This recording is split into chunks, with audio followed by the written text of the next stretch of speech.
ಇನ್ನು ಮೆಟ್ರೋ ವಿಚಾರವಾಗಿ ಸರ್ ಈಗಾಗಲೇ ತೇಜಸ್ವಿ ಹೇಳಿದರೆ ಖಾಲಿ ಟ್ರಂಕು ರಾಜ್ಯ ಸರ್ಕಾರ ದುಡ್ಡಿಲ್ಲ, ಅದಕ್ಕೋಸ್ಕರವಾಗಿ ಈಗ ಅವರೇ ಏರಿಕೆ ಮಾಡಿದ್ದಾರೆ ಅಂತ ಮಾತನಾಡಿದ್ದಾರೆ. ಮೊದಲು ನೋಡಿ, ತೇಜಸ್ವಿ ಸೂರ್ಯ ಅವರು ನಮ್ಮ ರಾಜ್ಯದ ಲೋಕಸಭಾ ಸದಸ್ಯರು, ನಮ್ಮನ್ನು ಪ್ರತಿನಿಧಿಸೋರು. ಕೇಂದ್ರ ಸರ್ಕಾರ ನಮಗೆ ಏನೆಲ್ಲ ಹಣ ಕೊಡಬೇಕು,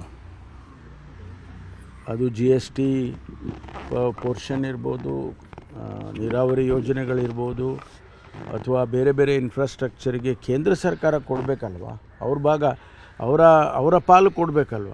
ಅದನ್ನು ನಮಗೆ ಮೊದಲು ಕೊಡಿಸ್ಕೊಡೋದಕ್ಕೆ ಅವರು ಪ್ರಯತ್ನ ಮಾಡಿದರೆ ಭಾಳ ಒಳ್ಳೆಯದು. ಯಾಕೆಂದರೆ ನಮಗೆ ಹಣ ಖಾಲಿ ಆಗಿದೆ ಅಂತ ಹೇಳೋ ಬದಲು ಹಣ ಕೊಡಿಸೋ ಕೆಲಸ ಮಾಡಿದರೆ ಭಾಳ ಒಳ್ಳೆಯದಲ್ವ.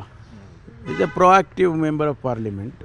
ಅವರಿಗೆ ಅವ್ರದ್ದೇ ಆದಂಥ ಇದು ಇಟ್ಕೊಂಡಿದ್ದಾರೆ, ಅವರು ಹೋಗಿ ಕೊಡಿಸ್ಲಿ ಅಲ್ಲ. ಕೊಡಿಸಿದರೆ ರಾಜ್ಯಕ್ಕೆ, ಬೆಂಗಳೂರಿಗೆ ಒಳ್ಳೇದಲ್ವ. ಅದನ್ನು ಆ ಕೆಲಸ ಮೊದಲು ಮಾಡಿದರೆ I will definitely appreciate him. ಇನ್ನು ಮೆಟ್ರೋ ವಿಚಾರವಾಗಿ ಸರ್ ಈಗಾಗಲೇ ತೇಜಸ್ವಿ ಹೇಳಿದರೆ ಖಾಲಿ ಟ್ರಂಕು ರಾಜ್ಯ ಸರ್ಕಾರ ದುಡ್ಡಿಲ್ಲ, ಅದಕ್ಕೋಸ್ಕರವಾಗಿ ಈಗ ಅವರೇ ಏರಿಕೆ ಮಾಡಿದ್ದಾರೆ ಅಂತ ಮಾತನಾಡಿದ್ದಾರೆ. ಮೊದಲು ನೋಡಿ, ತೇಜಸ್ವಿ ಸೂರ್ಯ ಅವರು ನಮ್ಮ ರಾಜ್ಯದ ಲೋಕಸಭಾ ಸದಸ್ಯರು, ನಮ್ಮನ್ನು ಪ್ರತಿನಿಧಿಸೋರು. ಕೇಂದ್ರ ಸರ್ಕಾರ ನಮಗೆ ಏನೆಲ್ಲ ಹಣ ಕೊಡಬೇಕು,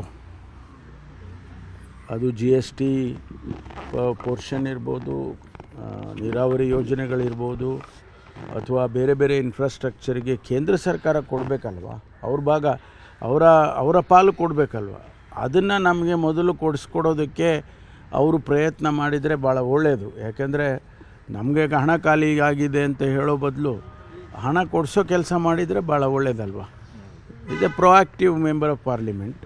ಅವರಿಗೆ ಅವ್ರದ್ದೇ ಆದಂಥ ಇದು ಇಟ್ಕೊಂಡಿದ್ದಾರೆ, ಅವರು ಹೋಗಿ ಕೊಡಿಸ್ಲಿ ಅಲ್ಲ. ಕೊಡಿಸಿದರೆ ರಾಜ್ಯಕ್ಕೆ, ಬೆಂಗಳೂರಿಗೆ ಒಳ್ಳೇದಲ್ವ. ಅದನ್ನು ಆ ಕೆಲಸ ಮೊದಲು ಮಾಡಿದರೆ I will definitely appreciate him. ಇನ್ನು ಮೆಟ್ರೋ ವಿಚಾರವಾಗಿ ಸರ್ ಈಗಾಗಲೇ ತೇಜಸ್ವಿ ಹೇಳಿದರೆ ಖಾಲಿ ಟ್ರಂಕು ರಾಜ್ಯ ಸರ್ಕಾರ ದುಡ್ಡಿಲ್ಲ, ಅದಕ್ಕೋಸ್ಕರವಾಗಿ ಈಗ ಅವರೇ ಏರಿಕೆ ಮಾಡಿದ್ದಾರೆ ಅಂತ ಮಾತನಾಡಿದ್ದಾರೆ. ಮೊದಲು ನೋಡಿ, ತೇಜಸ್ವಿ ಸೂರ್ಯ ಅವರು ನಮ್ಮ ರಾಜ್ಯದ ಲೋಕಸಭಾ ಸದಸ್ಯರು, ನಮ್ಮನ್ನು ಪ್ರತಿನಿಧಿಸೋರು. ಕೇಂದ್ರ ಸರ್ಕಾರ ನಮಗೆ ಏನೆಲ್ಲ ಹಣ ಕೊಡಬೇಕು, ಅದು GST ಪೋರ್ಷನ್ ಇರ್ಬೋದು, ನೀರಾವರಿ ಯೋಜನೆಗಳಿರ್ಬೋದು, ಅಥವಾ ಬೇರೆ ಬೇರೆ ಇನ್ಫ್ರಾಸ್ಟ್ರಕ್ಚರ್ಗೆ ಕೇಂದ್ರ ಸರ್ಕಾರ ಕೊಡಬೇಕಲ್ವ, ಅವ್ರ ಭಾಗ ಅವರ ಪಾಲು ಕೊಡಬೇಕಲ್ವ. ಅದನ್ನು ನಮಗೆ ಮೊದಲು ಕೊಡಿಸ್ಕೊಡೋದಕ್ಕೆ ಅವರು ಪ್ರಯತ್ನ ಮಾಡಿದರೆ ಭಾಳ ಒಳ್ಳೆಯದು. ಯಾಕೆಂದರೆ ನಮಗೆ ಹಣ ಖಾಲಿ ಆಗಿದೆ ಅಂತ ಹೇಳೋ ಬದಲು ಹಣ ಕೊಡಿಸೋ ಕೆಲಸ ಮಾಡಿದರೆ ಭಾಳ ಒಳ್ಳೆಯದಲ್ವ. Is a proactive member of parliament.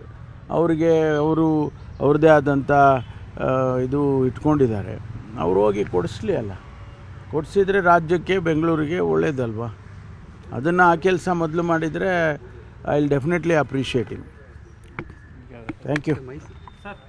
ನಿರ್ಭೀತ, ನಿಷ್ಪಕ್ಷಪಾತ, ವಿಶ್ವಾಸಾರ್ಹ ಸುದ್ದಿಗಳಿಗೆ ಮತ್ತೊಂದು ಹೆಸರಾಗಿರುವ News18 ಕನ್ನಡ ಈಗ ಆಪ್ನಲ್ಲೂ ಲಭ್ಯವಿದೆ. ದಯವಿಟ್ಟು ಇಲ್ಲಿರುವ QR ಕೋಡ್ ಅನ್ನು ಸ್ಕ್ಯಾನ್ ಮಾಡಿಕೊಂಡು ಆಪ್ ಡೌನ್ಲೋಡ್ ಮಾಡೋದಕ್ಕೆ ಮರಿಬೇಡಿ. ನಿಮ್ಮ ಬೆಂಬಲ ಹೀಗೆ ಸದಾ ನಮ್ಮೊಂದಿಗಿರಲಿ. ಧನ್ಯವಾದ.